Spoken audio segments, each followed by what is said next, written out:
L'exclusion a commencé quand j'avais 12 ans. Je me souviens du moment exact car c'était la première fois que je réalisais qu'être le fils de quelqu'un ne signifiait pas automatiquement qu'on avait sa place. Nous étions assis autour de la table de cuisine et papa étalait des brochures pour Disney World. Mon cœur battait d'excitation. Mickey Mouse, Space Mountain, tous les manèges que j'avais vus dans les publicités. J'ai commencé à parler des attractions que nous devrions visiter en premier, comment nous pourrions obtenir des passes rapides, peut-être même séjourner dans l'un des hôtels du complexe. Harry. Chérie. Maman a interrompu, sa voix prenant ce ton patient qu'elle utilisait quand elle s'apprêtait à annoncer une mauvaise nouvelle. Nous avons discuté et nous pensons qu'il vaudrait peut-être mieux que tu restes avec tante Ruth cette fois. Quoi? Pourquoi? Les mots sont sortis plus aigus que je ne le voulais. Papa s'est raclé la gorge. Tu te plains beaucoup, fiston. De la chaleur, de la marche, de l'attente dans les files. Nous voulons juste que ce soit un voyage spécial pour Sarah et Michael. J'avais 12 ans. Bien sûr, je me plaignais parfois. Tous les enfants le faisaient. Mais d'une manière ou d'une autre, mes plaintes étaient différentes. D'une manière ou d'une autre, mon inconfort était une menace pour le bonheur de tous les autres. Ce voyage Disney a établi le modèle pour les 2 décennies suivantes. Quand j'avais 15 ans, ils ont prévu un road trip de 2 semaines à Yellowstone. Je l'ai découvert 3 jours avant leur départ en entendant Sarah parler à son amie au téléphone. Oh, je ne peux pas sortir la semaine prochaine. Nous allons à Yellowstone. Non, juste moi et Michael et maman et papa. Harry reste à la maison. Le voyage en Europe a eu lieu pendant ma dernière année de lycée. 3 semaines à visiter Londres, Paris et Rome. Un cadeau de fin d'études pour la famille, disait-il. Sauf pas toute la famille. J'ai obtenu mon diplôme avec mention. J'ai été accepté dans l'université de mon premier choix. Mais d'une manière ou d'une autre, je n'étais pas digne de fêter ça avec des vacances européennes. Au lieu de cela, j'ai passé 3 semaines cet été-là à travailler à l'épicerie locale, à emballer des courses pendant que ma famille postait des photos de la Tour Eiffel. L'université n'a rien changé. Au contraire, ça a empiré. Ils ont commencé à planifier des voyages en fonction de mon emploi du temps pour s'assurer que je ne puisse pas me joindre à eux, même si je le voulais. Le spring break à Cancun a eu lieu la semaine avant mes examens finaux. Une location de maison de plage en été a été programmée pendant mon stage. Il m'appelait de ces endroits incroyables, la voix brillante d'excitation, terminant toujours par « Il faudra qu'on prévoie quelque chose pour toi plus tard ». Plus tard n'est jamais venu. Dans ma vingtaine, j'ai tout essayé pour prouver que j'avais changé. Quand ils ont prévu un voyage de ski au Colorado, j'ai pris des leçons de ski et acheté tout mon propre équipement. J'ai appelé maman 2 semaines avant et lui ai dit que j'étais prêt, que je ne me plaindrais pas du froid ou d'être fatigué. Oh, chérie, a-t-elle dit. Nous avons déjà réservé le chalet. Il n'y a de la place que pour 6 personnes. 6 personnes. Maman, papa, Sarah, son mari Tom, Michael et sa femme Jennifer. La famille noyau, comme il l'appelait. Je ne faisais pas partie du noyau. J'ai amené ma petite amie Emma au dîner de Noël il y a 2 ans, pensant que peut-être s'il voyait que j'étais dans une relation stable, s'il voyait que je pouvais être normal, sociable et agréable, les choses changeraient. Emma était charmante. Elle a complimenté la cuisine de maman, ri aux histoires de papa, joué à des jeux avec les enfants.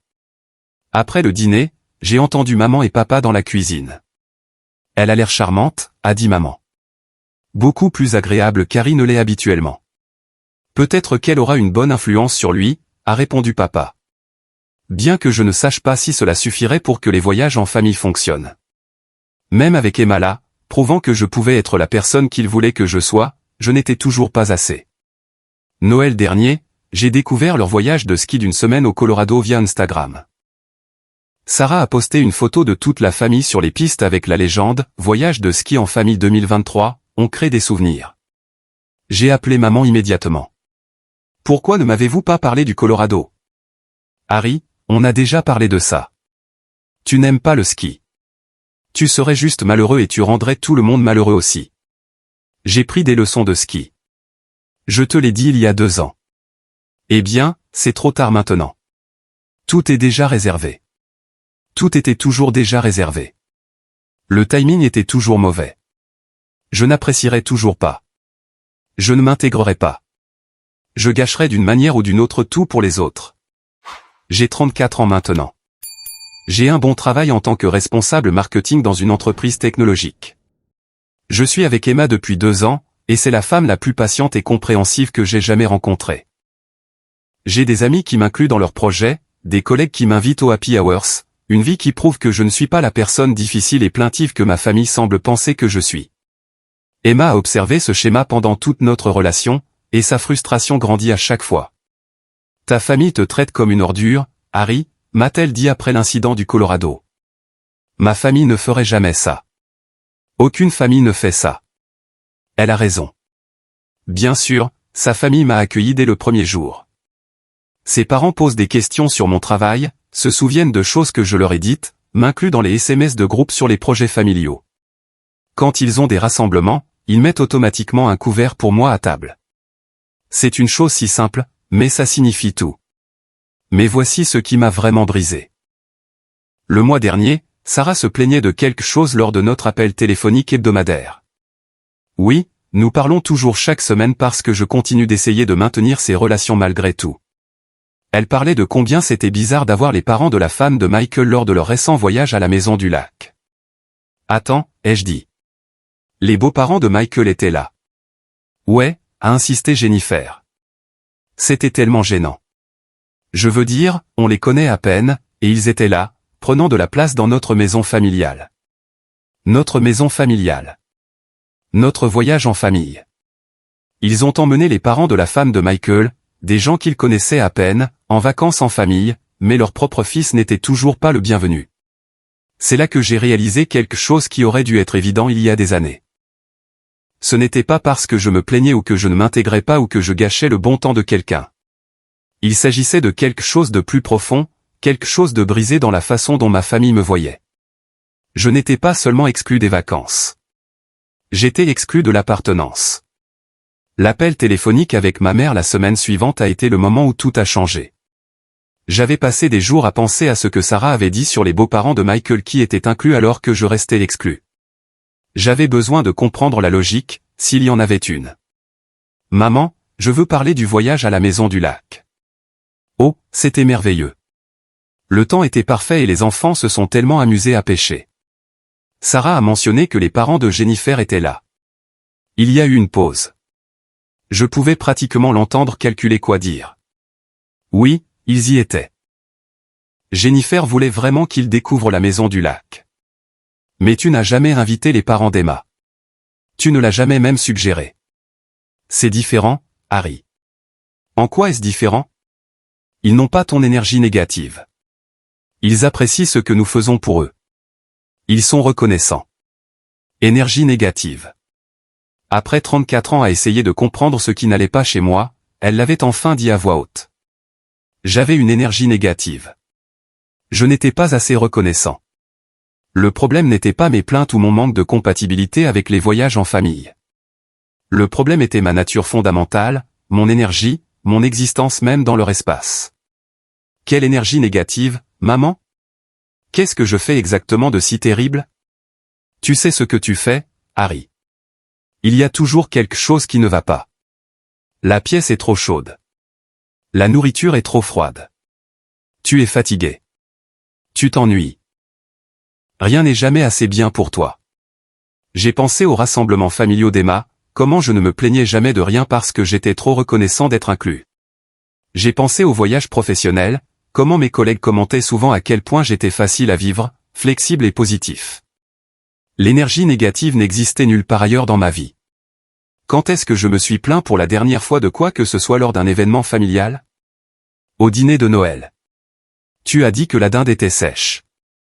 Je me souvenais que la dinde était sèche. Elle était trop cuite. Et quand maman a demandé comment c'était, j'avais dit honnêtement qu'elle était un peu sèche, mais quand même bonne. Emma m'avait donné un coup de pied sous la table, mais c'était trop tard. Maman, tu as demandé comment c'était. J'ai dit que c'était un peu sec, mais bon. Tu vois, voilà. Énergie négative. Mon père a pris le téléphone à ce moment-là. Il soutenait toujours maman dans ses conversations comme s'ils formaient un front uni contre leur propre fils. Harry, ta mère sait ce qui est le mieux concernant ces dynamiques familiales. Elle a de bons instincts sur ce qui fait que les voyages fonctionnent et ce qui ne fonctionne pas. Papa, penses-tu qu'il est normal d'exclure un enfant de toutes les vacances en famille depuis plus de 20 ans? Nous ne t'excluons pas. Nous t'invitons à des choses qui sont appropriées pour toi. Comme quoi? À quoi m'avez-vous invité qui est approprié pour moi? Silence. Emma était dans la cuisine pendant cet appel, et j'ai regardé son visage changer alors qu'elle écoutait ma part de la conversation. Elle avait entendu parler du comportement de ma famille, mais c'était la première fois qu'elle en était témoin en temps réel. Son expression est passée de l'inquiétude au choc, puis à quelque chose que je n'avais jamais vu auparavant, une sorte de protection féroce. Après avoir raccroché, elle s'est assise à côté de moi sur le canapé. « Harry, je dois te dire quelque chose, et j'ai besoin que tu écoutes sans t'énerver. D'accord? Je note comment ta famille te traite. J'ai commencé à le faire parce que je voulais comprendre le schéma, mais aussi parce que j'avais peur que tu ne vois pas à quel point c'est anormal. » Elle a sorti son ordinateur portable et ouvert un document. C'était une chronologie méticuleusement détaillée commençant depuis que nous avions commencé à sortir ensemble. Décembre 2021, Harry mentionne un voyage de ski familial dont on ne lui a pas parlé. Découvert via les réseaux sociaux. Mars 2022, Spring Break familial en Floride. Harry non invité. Les parents l'ont appelé de la plage pour prendre des nouvelles. Juillet 2022, croisière européenne de 2 semaines. Harry non invité. Sarah a posté 43 photos sur Instagram. Octobre 2022, week-end à Nashville pour l'anniversaire de Sarah. Harry non invité. Mère a dit que c'était juste la famille proche, mais incluait Tom et Jennifer. La liste continuait encore et encore. 27 événements familiaux, voyages et rassemblements distincts dont j'avais été exclu en seulement 2 ans. Emma avait documenté non seulement les exclusions, mais les explications, les schémas, l'impact émotionnel. Emma, pourquoi as-tu fait ça? Parce que je t'aime. Et parce que je vais te demander de m'épouser. Mon cœur s'est arrêté. Je vais te demander en mariage, Harry. Mais avant de le faire, j'ai besoin que tu vois ça clairement. J'ai besoin que tu comprennes que ce n'est pas normal, que ce n'est pas ta faute, et que lorsque nous construirons notre famille ensemble, ce schéma s'arrêtera avec nous. J'ai fixé la chronologie, la preuve flagrante de mon exclusion est allée noir sur blanc. 27 fois en 2 ans, ma famille avait choisi de me laisser de côté. 27 fois ils avaient pris la décision consciente que leur expérience serait meilleure sans moi. Je ne peux pas me marier dans une famille qui traite mon mari de cette façon, a continué Emma. Mais je ne peux pas non plus te laisser continuer à croire que tu mérites ce traitement. Alors, je te demande de choisir. Choisis entre essayer de réparer des relations avec des gens qui t'ont montré pendant des décennies que tu n'es pas le bienvenu, ou choisis de construire quelque chose de nouveau avec moi. Cette nuit-là, j'ai appelé mon thérapeute, le docteur Martinez, et j'ai programmé une séance d'urgence. Je le voyais de temps en temps depuis des années, principalement pour l'anxiété et la dépression, mais je n'avais jamais relié cela à ma dynamique familiale.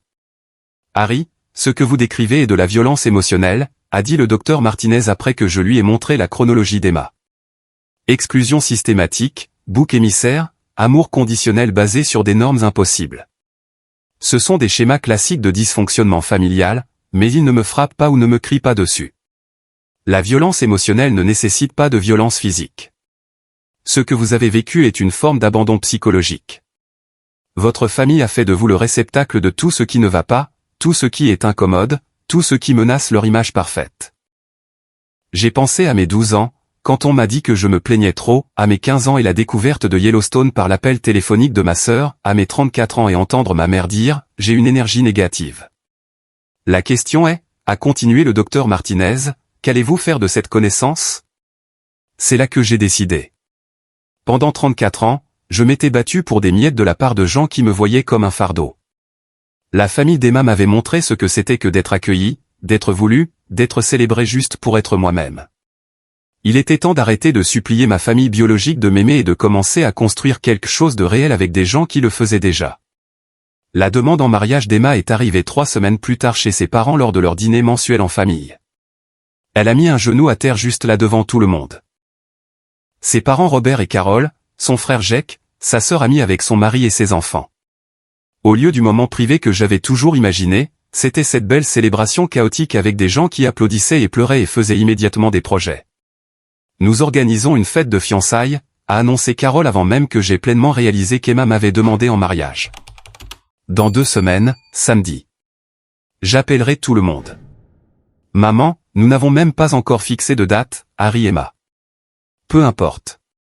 Nous célébrons le fait qu'Harry fait officiellement partie de la famille maintenant. Officiellement partie de la famille. Ces mots m'ont frappé plus fort que la demande elle-même. Je venais à leur dîner de famille depuis 2 ans, et ils m'avaient toujours traité comme de la famille, mais maintenant c'était officiel. Maintenant, il n'y avait aucun doute que j'avais ma place. Robert m'a pris à part pendant qu'Emma montrait sa bague à Amy et aux enfants. Fiston, je veux que tu saches quelque chose. Carole et moi avons toujours espéré qu'Emma trouverait quelqu'un comme toi, quelqu'un de gentil, quelqu'un d'authentique. Ce que ta famille t'a fait. Ça s'arrête ici. Tu es notre famille maintenant. La fête de fiançailles était tout ce que je n'avais jamais vécu. 35 personnes sont venues nous célébrer, Emma et moi. Ses cousins ont pris l'avion depuis différents États. Ses amis d'université sont descendus de Portland. Sa grand-mère, qui avait 91 ans, a fait un discours sur la façon dont l'amour trouve un moyen de guérir les vieilles blessures. J'ai appelé mes parents pour leur parler des fiançailles. C'est merveilleux, chérie, a dit maman. Mais sa voix était plate. Avez-vous fixé une date? Nous pensons à l'automne prochain. Nous voulons prévoir quelque chose de spécial. Eh bien, faites-nous savoir quand vous aurez plus de détails. C'était tout. Pas de félicitations, pas d'excitation, pas de questions sur Emma ou nos projets. Quand j'ai raconté l'appel à Emma, elle m'a juste serré dans ses bras. C'est leur perte, a-t-elle dit simplement. 1 mois après la fête de fiançailles, Robert et Carole nous ont invités à leur réunion de famille annuelle à Martha's Vineyard. Ce n'était pas juste un dîner cette fois. C'était 5 jours dans une maison louée avec 22 membres de la famille couvrant 3 générations. Es-tu sûr que tu me veux là-bas, ai-je demandé à Carole. C'est beaucoup de monde, et c'est votre temps en famille. Elle m'a regardé comme si j'avais parlé une langue étrangère. Harry, tu es de la famille. Bien sûr qu'on te veut là-bas. La maison était incroyable. Une propriété tentaculaire en bord de mer avec assez de chambres pour tout le monde et une immense cuisine où 3 générations de femmes cuisinaient ensemble. Mais ce qui m'a frappé n'était pas le luxe. C'était l'inclusion automatique. À notre arrivée, le cousin d'Emma, Tommy, a immédiatement saisi ma valise et a dit « Oncle Harry, tu es dans la chambre bleue à l'étage. Elle a la meilleure vue. » Oncle Harry. Ce gamin qui m'avait rencontré exactement 4 fois dans sa vie m'appelait Oncle Harry. Le premier soir au dîner, 22 personnes étaient assises autour d'une table qui avait été rallongée avec des tables de jeu et des chaises pliantes pour accueillir tout le monde. J'étais assis là à écouter des histoires sur des membres de la famille que je n'avais jamais rencontrés. Des blagues d'initiés des réunions précédentes, des projets pour la semaine à venir. Personne n'a eu à expliquer qui j'étais ou pourquoi j'étais là.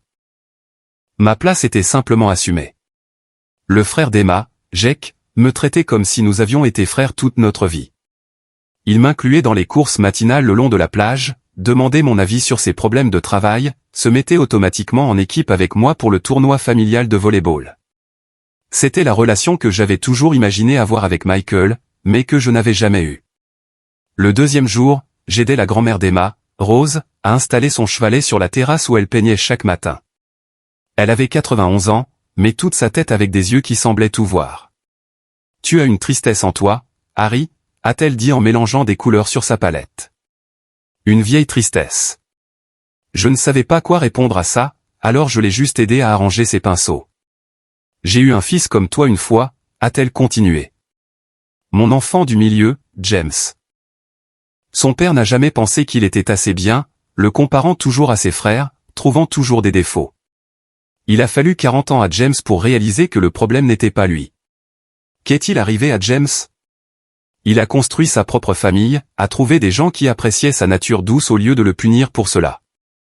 Il a 70 ans maintenant, et c'est le plus heureux de tous mes enfants. Elle m'a regardé avec ses yeux perçants. La famille n'est pas juste le sang, mon cher. La famille est celle qui est présente pour toi. Ce soir-là, mon téléphone a sonné. C'était ma mère. Harry, nous voulions te faire savoir que nous prévoyons une tournée des vins dans la Napa Valley le mois prochain. C'est pour adultes seulement. Très sophistiqué. Je pensais que tu devrais savoir au cas où quelqu'un demanderait où nous sommes. J'étais assis sur la terrasse surplombant l'océan, entouré de la famille élargie d'Emma, jouant à des jeux de société et partageant des histoires. Son neveu Tommy m'avait automatiquement gardé une place pour la partie de cartes du soir. Sa cousine Sarah posait des questions sur mon travail, véritablement intéressée par mes réponses. Merci de me prévenir, maman. Nous avons pensé à t'inviter, mais tu sais comment tu es avec le vin. Tu dis toujours que ça a un goût amer. En fait, j'adore le vin. Emma et moi allons régulièrement faire des dégustations de vin et je m'y connais assez bien en cépage, mais lors des événements familiaux, j'avais toujours été nerveux, toujours inquiet de dire la mauvaise chose. Alors, j'avais fait des commentaires prudents sur les boissons étant trop fortes ou trop amères. Ces réponses prudentes et anxieuses étaient devenues la vérité de ma mère sur qui j'étais. D'accord, maman. Bon voyage. Après avoir raccroché, Emma est venue s'asseoir à côté de moi. Ta famille? Tourner des vins dans la Napa Valley. Adulte seulement. Très sophistiqué. Elle est restée silencieuse une minute. Tu sais ce que j'ai réalisé cette semaine? Quoi? Ma famille a dépensé plus d'argent pour te rendre à l'aise et bienvenue en tant que mon petit ami que ta famille n'en a dépensé pour toi en 34 ans en tant que leur fils. Elle avait raison. Robert et Carole avaient payé nos vols pour Martha S. Vignard, notre part de la location de la maison, les repas, les activités. Ils avaient probablement dépensé $2000 pour s'assurer que je puisse faire partie de cette réunion sans aucun stress financier. Mes parents n'avaient jamais payé pour que je me joigne à un seul voyage en famille. Cette nuit-là, allongé dans la chambre bleue avec la meilleure vue, écoutant Emma dormir à côté de moi, j'ai pris une décision. J'allais la demander en mariage en retour. Pas seulement accepter sa demande, mais lui demander de m'épouser avec mes propres mots, avec ma propre bague, d'une manière qui honorait ce qu'elle m'avait donné. Et j'allais le faire dans un endroit qui représentait tout ce que sa famille m'avait appris sur l'amour. Mais d'abord, je devais avoir une dernière conversation avec ma famille. Je devais essayer une fois de plus de comprendre pourquoi ils avaient choisi de m'exclure pendant tant d'années. Pas pour les faire changer d'avis. J'avais fini d'essayer de les faire changer d'avis, mais pour obtenir des réponses pour ma propre paix. Ce que j'ai découvert allait tout changer. Quand Emma et moi sommes rentrés de Martha S. Vignard, j'ai passé une semaine à essayer de trouver la bonne façon d'aborder mes parents. Je voulais une conversation honnête sur notre relation, sur le schéma des exclusions, sur la possibilité d'un changement. Je n'espérais pas d'excuses ou d'inclusion immédiate. Je voulais juste comprendre. Mais avant que je ne passe cet appel, quelque chose d'inattendu s'est produit.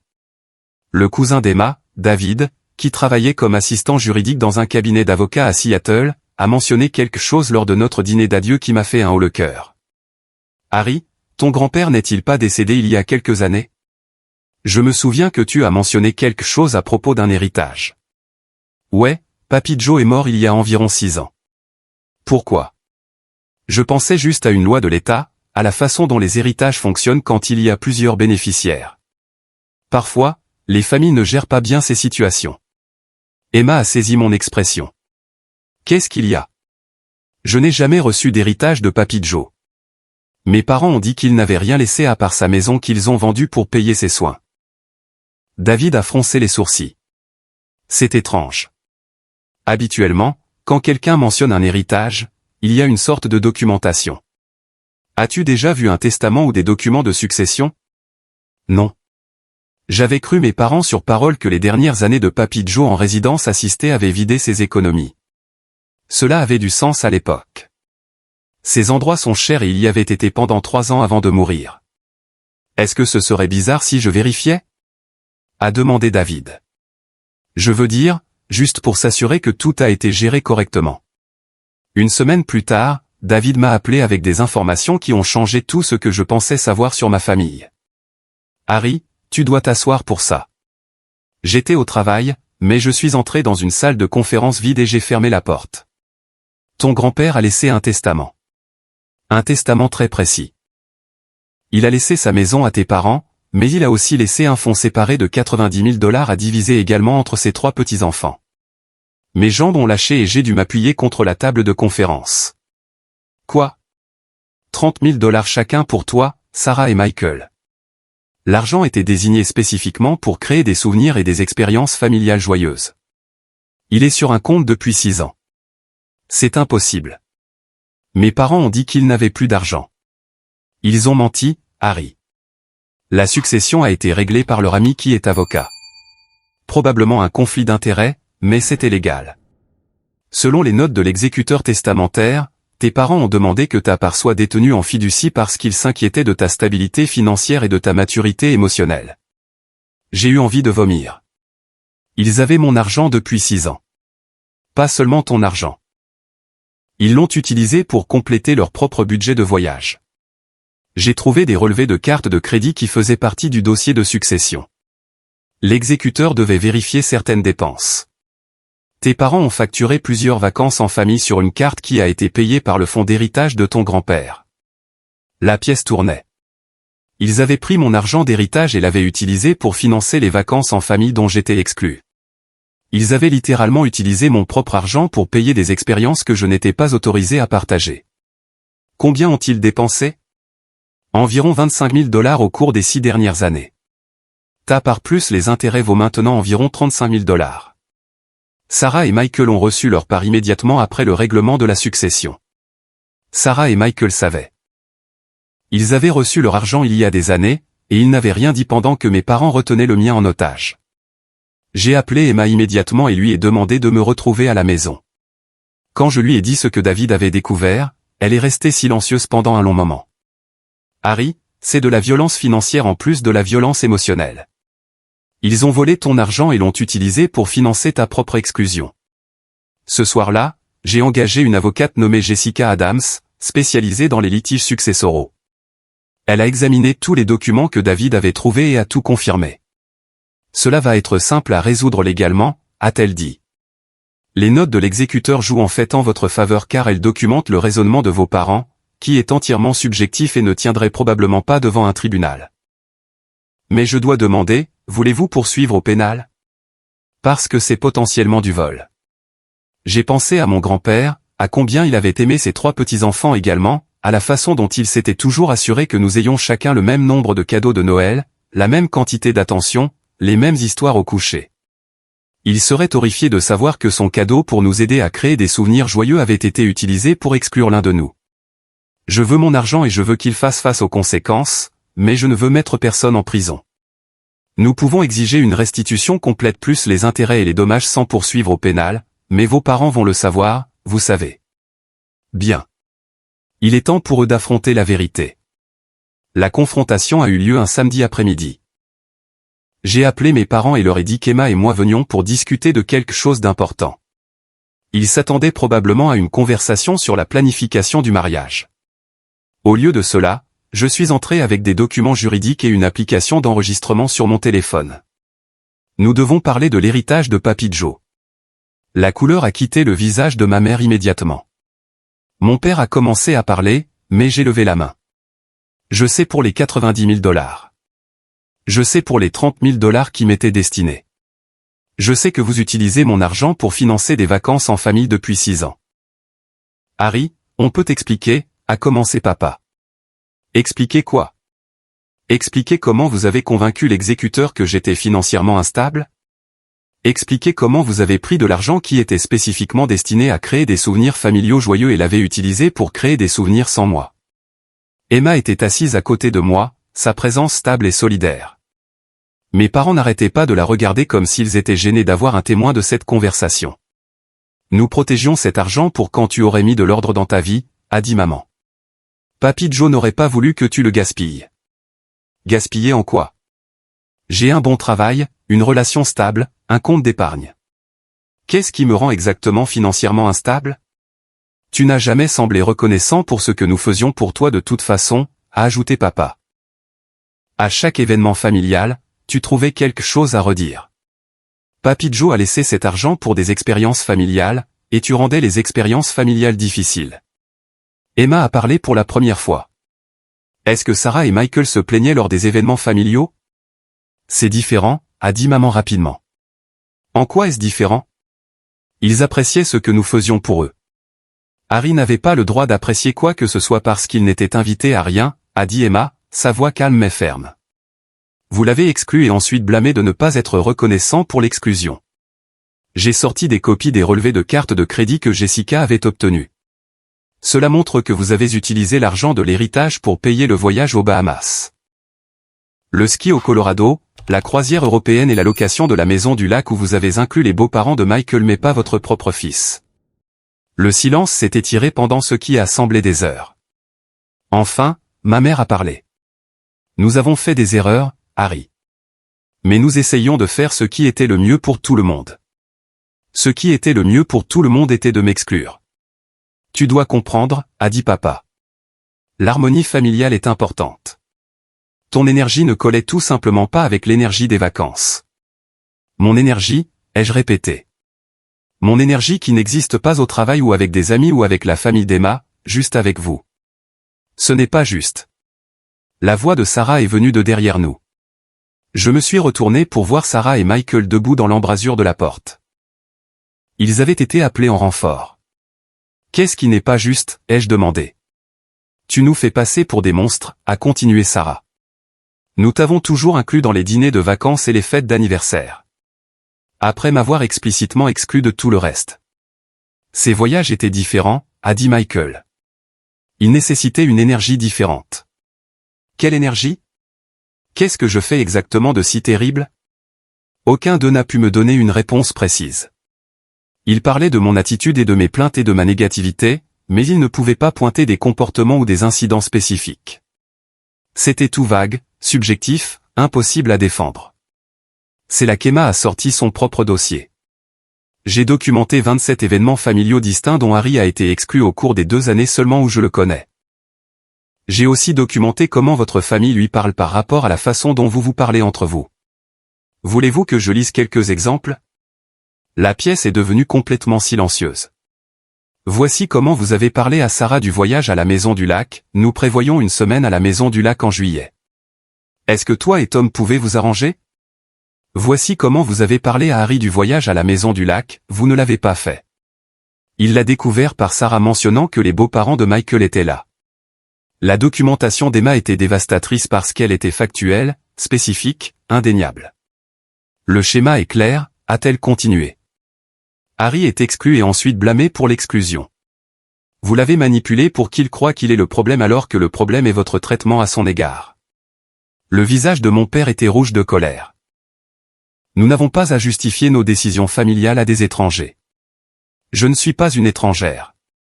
Je suis la fiancée d'Harry et après notre mariage, je serai la mère de vos futurs petits-enfants. Alors, permettez-moi d'être très clair sur quelque chose. Ce schéma d'exclusion d'Harry s'arrête maintenant où vous n'aurez accès à aucun de nous. C'est là que ma mère a craqué et a dit quelque chose que je n'oublierai jamais. Nous voulions juste que les voyages soient parfaits. Harry trouvait toujours des problèmes avec les choses. La chambre d'hôtel était trop bruyante. Le restaurant était trop bondé. Les activités étaient trop fatigantes. C'était plus facile sans lui. Maman, ai-je dit doucement. J'étais un enfant essayant de communiquer mes besoins. Quand je disais que la chambre d'hôtel était trop bruyante, j'avais besoin d'aide pour dormir. Quand je disais que le restaurant était trop bondé, je me sentais dépassé. Quand je disais que les activités étaient trop fatigantes, j'avais besoin d'une pause. Au lieu de m'aider, tu as décidé qu'il était plus facile de me laisser derrière. Pour la première fois de ma vie, ma mère n'avait pas de réponse. C'est là que Jessica a porté le coup final. Elle a sorti une copie d'une lettre qui avait été déposée avec le testament, mais jamais partagée avec moi. Votre grand-père a laissé des instructions spécifiques concernant l'héritage d'Harry. Il a écrit, je laisse cet argent spécifiquement pour qu'Harry trouve sa vraie famille et crée les souvenirs qu'il mérite. Je vois comment la dynamique familiale l'affecte, et je veux qu'il ait les ressources pour construire quelque chose de mieux. Mon grand-père avait su.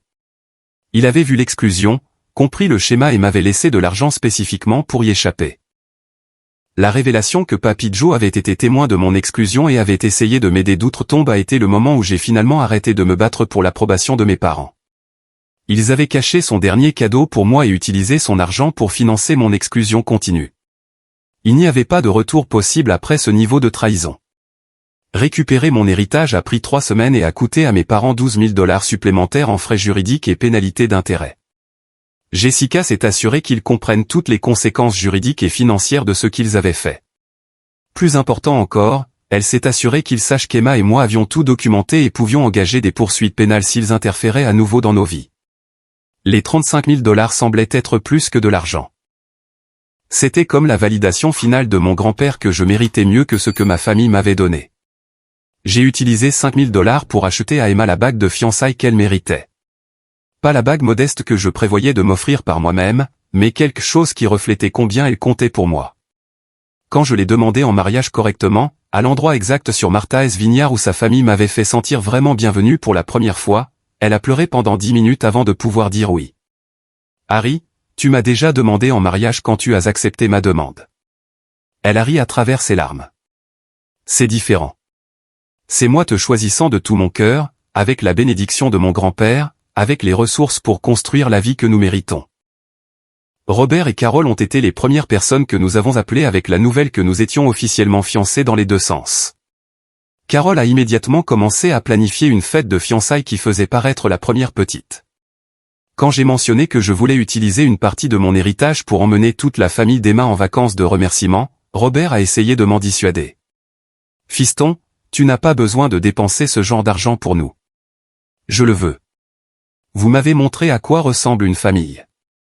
Laissez-moi vous montrer à quoi ressemble la gratitude. » Les vacances européennes ont pris 2 mois à planifier et ont été le projet logistique le plus compliqué que j'ai jamais entrepris. 15 personnes sur 3 générations. 2 semaines à visiter Londres, Paris, Rome et Barcelone. Vol en première classe pour les grands-parents, hôtel 5 étoiles partout. Visite privée et expériences dont la plupart des gens ne font que rêver. Je n'ai épargné aucune dépense parce que je voulais que la famille d'Emma comprenne à quel point leur acceptation avait compté pour moi, mais aussi parce que je voulais me prouver que je pouvais créer le genre d'expérience magique que ma famille avait toujours dit que je gâcherais. Le neveu d'Emma, Tommy, maintenant âgé de 13 ans, est devenu mon ombre pendant la planification du voyage. Il était fasciné par la logistique, la recherche, la façon dont je coordonnais les horaires et les préférences pour 15 personnes différentes. « Oncle Harry, comment fais-tu pour suivre tout ça ?»« L'entraînement, lui ai-je dit. Et je me soucie de m'assurer que tout le monde passe un bon moment. Est-ce pour ça que ta famille ne t'emmenait pas en voyage? Parce que tu t'en soucies trop? La vérité sort de la bouche des enfants. Ce gamin avait immédiatement compris ce que mes parents ne pourraient jamais comprendre. Que mon attention aux détails, ma conscience du confort et de la logistique, mes questions et mes préoccupations venaient du fait de trop me soucier, pas trop peu. Le jour du départ était un chaos de la meilleure façon. Toute la famille élargie d'Emma a convergé à l'aéroport, excitée et reconnaissante et légèrement dépassée par l'ampleur de ce que nous faisions. Sa grand-mère, Rose, maintenant âgée de 92 ans, m'a tenu la main pendant le décollage. « Harry, mon cher, je veux que tu saches qu'en 92 ans, personne n'a jamais rien fait d'aussi généreux pour notre famille. Vous avez fait quelque chose de plus généreux pour moi. Vous m'avez donné une famille. Londres était magique. Nous avons séjourné dans un hôtel de luxe près de Hyde Park, et j'avais arrangé des chambres communicantes pour que les différentes unités familiales puissent avoir de l'intimité, mais toujours être ensemble. Les enfants étaient fascinés par tout, la Tour de Londres, le British Museum, le thé de l'après-midi dans des hôtels chics. Mais ce que j'aimais le plus, c'était de regarder les adultes vivre des choses qu'ils n'avaient jamais espéré voir. Jake, le frère d'Emma, avait toujours voulu visiter les Churchill War Rooms. J'avais organisé une visite privée, et le regarder traverser ces espaces historiques les larmes aux yeux valaient chaque centime. À Paris, j'ai engagé un photographe pour documenter nos dîners de famille, nos promenades le long de la Seine, nos visites au Louvre et à Notre-Dame. Je voulais que la famille d'Emma ait des photos professionnelles de ses souvenirs parce qu'il m'avait donné tant de souvenirs que je n'avais jamais correctement documentés.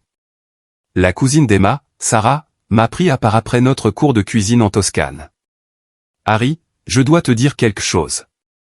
Emma nous a parlé de ta famille, de la façon dont ils t'ont traité. Nous voulons que tu saches que ce qui t'est arrivé était mal et nous sommes honorés que tu aies choisi de partager cette expérience avec nous. Merci de me laisser faire partie de ta famille. Tu ne fais pas partie de notre famille, Harry. Tu es notre famille. » Pendant ce temps, le voyage prévu par ma famille biologique dans la Napa Valley tombait à l'eau. Sarah m'a appelé pendant que nous étions à Rome pour me dire qu'ils avaient dû annuler en raison de contraintes budgétaires. Maman et papa ont dépensé trop d'argent en frais juridiques, a-t-elle dit. Ils ne peuvent plus se permettre la tournée des vins maintenant. Je suis désolé d'entendre ça. L'es-tu? Es-tu vraiment désolé? Je suis désolé que tu sois déçu. Je ne suis pas désolé qu'ils fassent face aux conséquences de leur choix. C'est vraiment comme ça que tu veux que les choses soient entre nous? Sarah, pendant 6 ans, tu savais qu'il retenait mon héritage et l'utilisait pour financer des voyages auxquels je n'étais pas invité. Tu n'as rien dit. C'est comme ça que les choses étaient déjà entre nous. Je ne fais juste plus semblant. Les réseaux sociaux sont devenus ma vengeance involontaire. Je ne l'avais pas planifié ainsi, mais partager des photos de notre aventure européenne avec des légendes sur la vraie famille et l'amour inconditionnel a rendu mon message clair à tous ceux qui connaissaient notre histoire. La photo qui a attiré le plus d'attention était celle de notre dernière soirée à Barcelone. Toute la famille d'Emma s'est réunie au restaurant de l'hôtel pour un dîner d'adieu, et j'avais fait organiser par l'hôtel un gâteau célébrant l'aventure européenne de la famille Richardson 2024.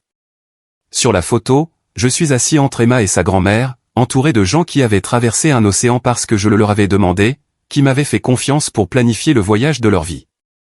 Robert a porté un toast ce soir-là dont je me souviendrai toujours. Il y a 2 ans, Emma a ramené à la maison ce jeune homme qui était calme et prudent et semblait surpris chaque fois que nous l'incluions dans les conversations familiales. Ce soir, ce même jeune homme a donné à notre famille des souvenirs que nous chérirons pour le reste de nos vies. Harry, tu nous as montré une générosité, une prévenance et un amour qui dépassent tout ce que nous aurions pu imaginer. Nous sommes fiers de t'appeler notre fils. Notre fils, pas gendre, fils. C'est là que je me suis levé et ai fait une annonce que je planifiais depuis Rome. Avant de terminer ce voyage incroyable, j'ai quelque chose à vous dire à tous. Emma et moi avons des nouvelles. Le visage d'Emma est devenu blanc parce qu'elle savait ce que j'allais dire. Nous allons avoir un bébé. L'explosion de joie autour de cette table. La célébration immédiate. La façon dont tout le monde a commencé à parler du bébé comme s'il était déjà le membre le plus aimé de la famille. C'est ce qui m'avait manqué toute ma vie. C'est à ça que ressemble l'amour inconditionnel. Emma avait découvert qu'elle était enceinte 3 jours plus tôt, et nous avons décidé de l'annoncer ici, entouré de gens qui célébreraient cet enfant dès le moment de sa conception. Notre bébé ne saurait jamais ce que ça fait de douter de sa place. Après que tout le monde nous ait félicités et que l'excitation soit retombée, la grand-mère d'Emma s'est penchée et a serré ma main. Ton enfant va grandir en sachant qu'il est désiré, Harry. Quel cadeau c'est! Le plus grand cadeau que je puisse lui donner. Cette nuit-là, Emma et moi avons marché le long de la plage à Barcelone, parlant de notre avenir, de notre famille grandissante, de la vie que nous construisions ensemble. Penses-tu que tes parents voudront être impliqués avec le bébé, a-t-elle demandé. Je ne sais pas. Mais je sais que je ne compromettrai pas le sentiment de sécurité de notre enfant pour accommoder leur dysfonctionnement. Bien. Parce que ce bébé va grandir entouré de gens qui se battent pour l'inclure, pas de gens qui cherchent des raisons de l'exclure. Quand nous sommes rentrés à Seattle, il y avait 17 messages vocaux de ma mère et 4 emails de mon père.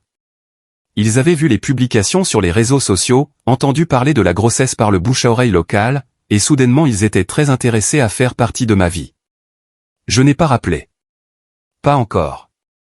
J'avais besoin de temps pour traiter tout ce qui s'était passé, tout ce que j'avais appris sur moi-même et ma famille. J'avais besoin de comprendre quelles limites protégeraient ma famille grandissante tout en permettant la possibilité d'une réconciliation.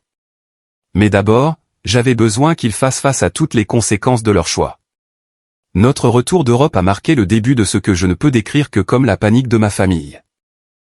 Ils avaient passé 34 ans à m'exclure sans conséquence, et soudain j'avais des ressources, un système de soutien, et surtout, la confiance pour imposer des limites. Les messages vocaux de ma mère ont commencé désespérés et sont devenus de plus en plus frénétiques au cours des 2 semaines où je n'ai pas retourné ses appels. Harry, chéri, nous avons vu tes photos d'Europe. On dirait que tu as passé un merveilleux moment. Rappelle-moi. Harry, c'est maman encore. Nous devons vraiment parler. Il y a des choses que nous devons régler. Harry, ton père et moi sommes très inquiets de ne pas avoir de tes nouvelles. Nous sommes au courant pour le bébé et nous voulons être impliqués. Harry, c'est ridicule. Nous sommes ta famille. Tu ne peux pas juste nous couper de ta vie pour de l'argent. Le dernier message vocal était de mon père. Harry, je viens à ton bureau demain. Nous devons avoir une conversation, d'homme à homme. Il s'est présenté à mon lieu de travail un mardi matin, exigeant de me voir comme s'il avait une sorte d'autorité sur ma vie. Mon assistante Sarah, pas ma sœur Sarah, mais une femme avec qui je travaillais qui comprenait les limites lui a dit que j'étais en réunion toute la journée et pouvait programmer un rendez-vous pour la semaine suivante. Je suis son père. Je n'ai pas besoin de rendez-vous. Monsieur, tout le monde a besoin d'un rendez-vous. Je peux vous mettre sur le calendrier de Monsieur Peterson pour mercredi prochain à 14 heures. Quand il est finalement revenu pour le rendez-vous programmé, je l'ai rencontré dans la salle de conférence avec Emma présente et mon téléphone enregistrant tout. J'avais appris de Jessica que la documentation était cruciale lorsqu'on traite avec des gens qui ont prouvé qu'on ne pouvait pas leur faire confiance. Papa, de quoi voulais-tu discuter? Je veux discuter de cette situation ridicule que tu as créée. Ta mère est folle d'inquiétude. Quelle situation ai-je créée? Tu sais quelle situation? Cette histoire de faire la tête.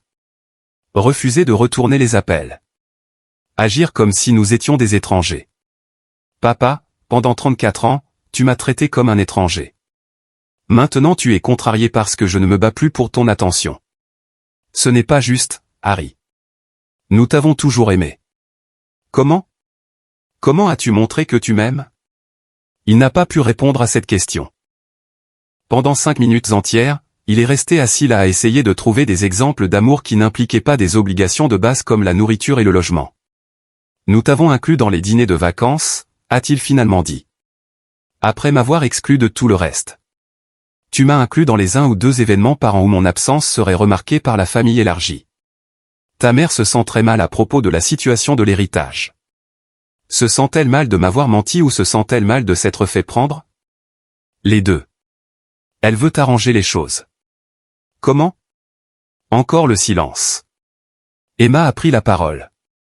Monsieur Peterson, Harry et moi construisons une famille ensemble.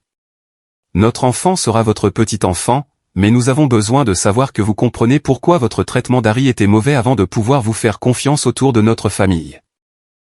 Que voulez-vous que nous disions? Nous voulons que vous reconnaissiez qu'exclure Harry des expériences familiales pendant toute sa vie était émotionnellement abusif. Nous voulons que vous preniez la responsabilité d'avoir utilisé son héritage pour financer sa propre exclusion. Et nous voulons que vous vous engagiez à suivre une thérapie familiale avant d'avoir une quelconque relation avec notre enfant. Le visage de mon père est devenu rouge. Vous ne pouvez pas nous empêcher de voir notre petit enfant. En fait, nous le pouvons, ai-je dit calmement. Et nous le ferons si vous ne pouvez pas démontrer que vous avez changé. C'est du chantage. Non, c'est de la protection. Tu m'as appris pendant 34 ans que les relations familiales sont conditionnelles. Maintenant, je pose mes propres conditions. Il est sorti en trombe sans rien accepter. 3 jours plus tard, ma mère s'est présentée à notre appartement à l'improviste. Emma était au travail et j'étais à la maison avec une gastro, donc je n'étais pas préparé à la confrontation qui a suivi. Harry, nous devons parler de ce bébé. Quoi à propos du bébé? Ton père et moi voulons être grands-parents. Nous voulons être impliqués. Ce n'est pas à toi de décider, maman. C'est à Emma et moi. Nous avons déjà parlé à Sarah et Michael. Ils pensent que tu es déraisonnable. Sarah et Michael ont reçu leur argent d'héritage il y a 6 ans et n'ont rien dit pendant que vous voliez le mien. Leur opinion ne compte plus pour moi. Ce n'était pas du vol, Harry. C'était de la protection. Me protéger de quoi? De prendre de mauvaises décisions avec l'argent. Quelle mauvaise décision? J'ai utilisé l'argent pour créer de belles expériences pour les gens que j'aime. N'est-ce pas exactement ce que Papy Joe voulait? Il voulait que tu crées des souvenirs familiaux. J'ai créé des souvenirs familiaux avec ma vraie famille. C'est laquelle a perdu le contrôle complètement. La famille d'Emma n'est pas ta vraie famille. Nous sommes ta vraie famille. Tu ne peux pas juste nous remplacer. Je ne vous ai pas remplacé. Vous vous êtes exclu vous-même. Pendant 34 ans, vous avez clairement indiqué que votre expérience était meilleure sans moi. Maintenant, vous devez vivre avec ce choix. Mais le bébé change tout. Non, maman. Le bébé ne change rien à votre comportement. Il vous donne juste quelque chose auquel vous voulez avoir accès. Elle a commencé à pleurer alors, ce qu'elle n'avait jamais fait devant moi auparavant. Harry, je sais que nous avons fait des erreurs, mais nous t'aimons. Vraiment? M'aimes-tu? Ou aimes-tu l'idée d'avoir accès à ton petit enfant? Les deux. Alors prouve-le. Va en thérapie. Travaille à comprendre pourquoi tu m'as traité comme tu l'as fait. Reconnais les dégâts que tu as causés. Montre-moi que tu es capable de changer. Et si nous faisons tout ça? Nous pardonneras-tu? Je pourrais. Mais pardonner ne signifie pas oublier. Cela ne signifie pas prétendre que les 34 dernières années ne se sont pas produites. Cela signifie que nous construisons quelque chose de nouveau avec de nouvelles limites basées sur qui vous devenez, pas qui vous étiez. Elle est partie ce jour-là sans accepter la thérapie. Mais elle a arrêté d'appeler constamment. Le harcèlement s'est déplacé vers les réseaux sociaux. Des messages passifs-agressifs sur les enfants ingrats et la loyauté familiale que tout le monde dans notre petite communauté comprenait comme étant dirigés vers moi. La campagne sur les réseaux sociaux s'est retournée contre eux de façon spectaculaire. Des gens qui connaissaient notre histoire familiale ont commencé à commenter leur soutien pour moi et Emma. D'anciens voisins ont partagé leurs propres observations sur la façon dont j'avais été traité différemment de mes frères et sœurs. Mes amis de lycée ont posté des souvenirs de moments où j'avais été exclu d'événements familiaux et avait dû passer les vacances avec leur famille à la place. La nature publique du soutien était embarrassante pour mes parents qui avaient passé des décennies à maintenir l'image d'une famille parfaite. Pour la première fois, leurs amis et voisins remettaient en question leur rôle parental. Robert m'a appelé pendant cette période avec une offre que je n'attendais pas. Harry, Carole et moi avons discuté. Nous aimerions t'adopter formellement. Papa, j'ai 34 ans. Nous savons que c'est symbolique, mais nous voulons officialiser le fait que tu es notre fils. Nous voulons que tes enfants aient des grands-parents qui n'ont jamais exclu personne, jamais eu de favoris, jamais rendu l'amour conditionnel. La cérémonie d'adoption a eu lieu au palais de justice 2 semaines avant notre mariage avec juste Emma et Carole comme témoins. C'était une procédure légale simple qui semblait plus significative émotionnellement que tout ce que ma famille biologique avait jamais fait pour moi. Quand le juge a demandé pourquoi nous poursuivions l'adoption d'adultes, Robert a répondu « Parce que la famille est une question de choix et d'engagement, pas seulement de génétique. Nous choisissons Harry comme notre fils. » Sortir de ce palais de justice avec des parents légaux qui m'avaient choisi en tant qu'adulte a semblé être la dernière pièce de guérison dont j'avais besoin. Je n'échappais pas seulement à ma famille d'enfance. Je devenais officiellement partie d'une famille qui me voulait. Ce soir-là, mes parents biologiques ont appelé ensemble, tous deux sur haut-parleur. Harry, nous avons réfléchi à ce que tu as dit sur la thérapie et nous sommes prêts à essayer si c'est ce qu'il faut pour faire partie de ta vie. C'était la première fois de ma vie qu'ils étaient prêts à changer leur comportement pour moi au lieu d'exiger que je change pour eux. D'accord. Thérapie familiale. Nous 5, vous, moi, Emma, Sarah et Michael, et thérapie individuelle pour vous deux pour travailler à comprendre les schémas. Sarah et Michael ne pensent pas avoir besoin de thérapie. Alors Sarah et Michael n'ont pas accès à notre famille. Ce n'est pas négociable. 3 semaines plus tard, nous avons eu notre première séance de thérapie familiale avec le docteur Martinez. C'était brutal. Mes parents ont passé la majeure partie de la séance à défendre leur choix et à minimiser l'impact de leur comportement.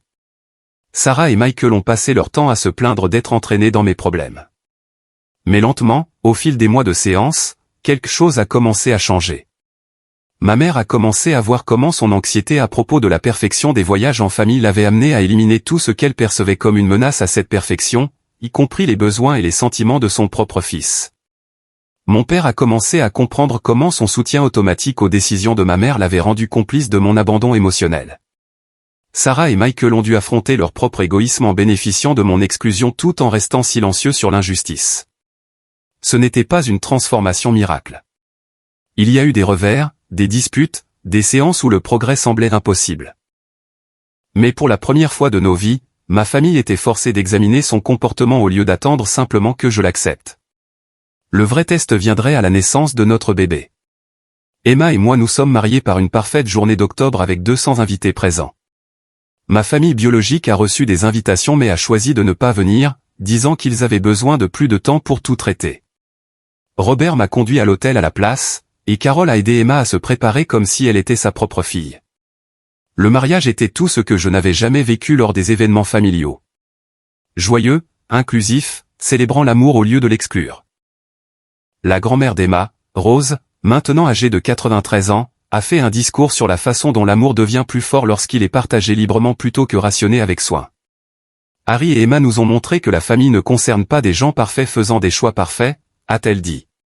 Il s'agit de gens imparfaits choisissant de s'aimer à travers l'imperfection. 6 mois plus tard, Daniel James Peterson Richardson est né.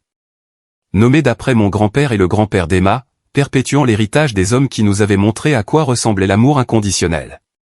Au moment où ils ont placé Daniel dans mes bras, j'ai ressenti quelque chose que je n'avais jamais vécu auparavant.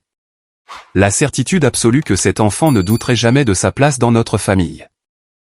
Il ne se demanderait jamais s'il était désiré, ne remettrait jamais en question son appartenance, n'aurait jamais à gagner sa place à notre table.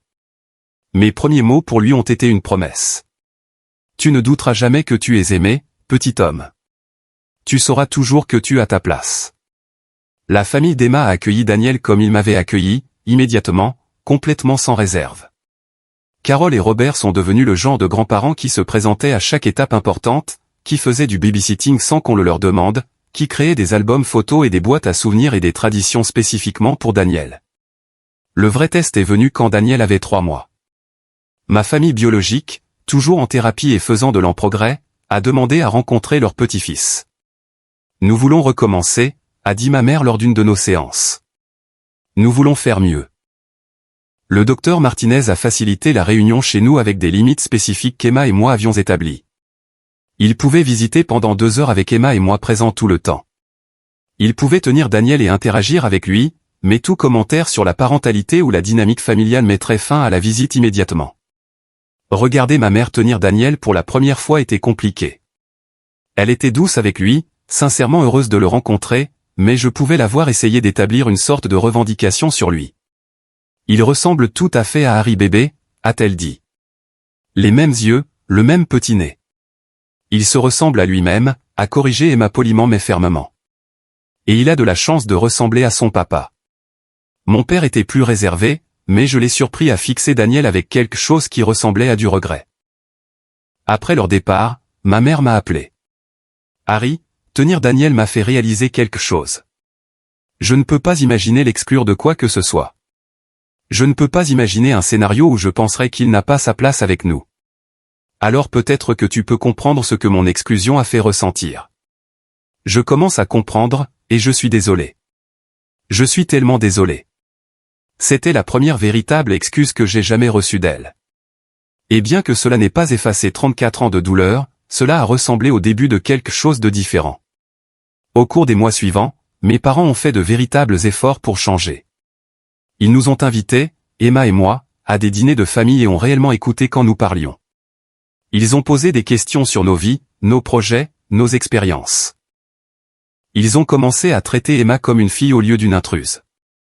La véritable percée est venue quand ils nous ont invités à rejoindre des vacances en famille, un week-end dans une maison au bord du lac qu'ils avaient loué pour tout le monde. Nous vous voulons là-bas, Harry, a dit mon père. Vous 3, nous voulons faire ça bien. C'était terrifiant d'accepter.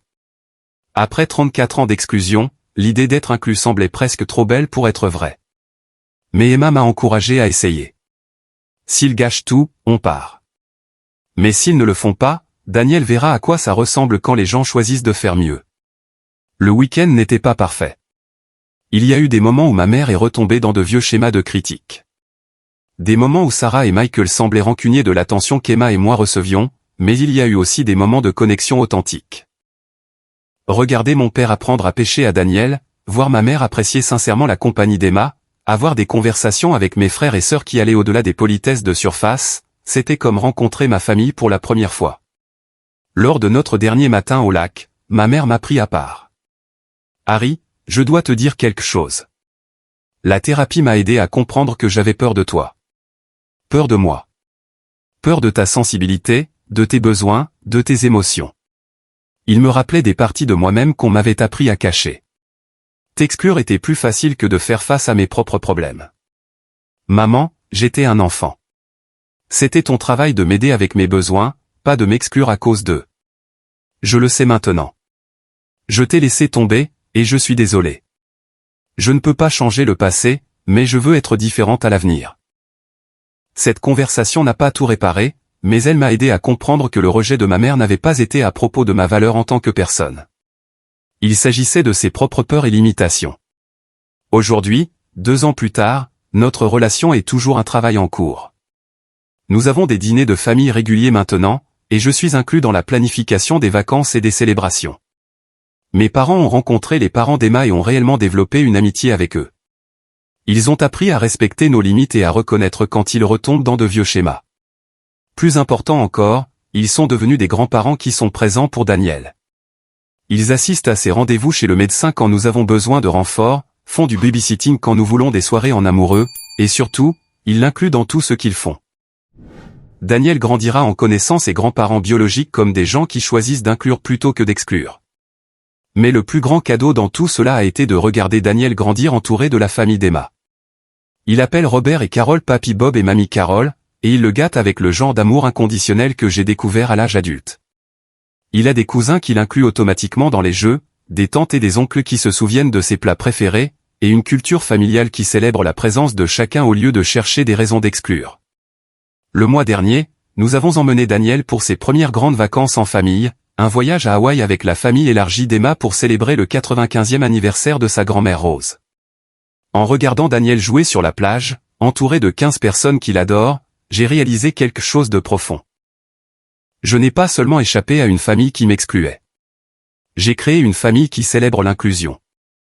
Daniel grandira en comprenant que l'amour n'est pas quelque chose que l'on doit gagner ou prouver que l'on mérite. Il saura que les familles saines font de la place pour les besoins et les sentiments de chacun. Il ne connaîtra jamais l'anxiété de se demander s'il est le bienvenu à la table de sa propre famille. La leçon de vie dans tout cela n'est pas seulement à propos du dysfonctionnement familial ou de la violence émotionnelle ou des conflits d'héritage.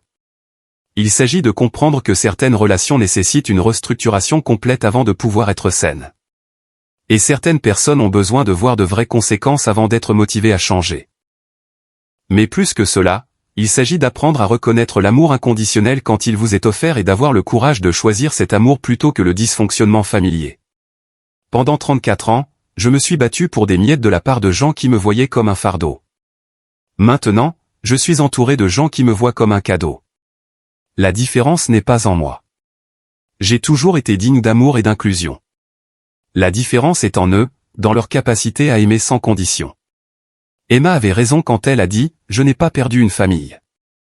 J'ai trouvé ma vraie famille et en ai construit une encore meilleure. » Parfois, la famille qui vous élève n'est pas la famille destinée à vous soutenir.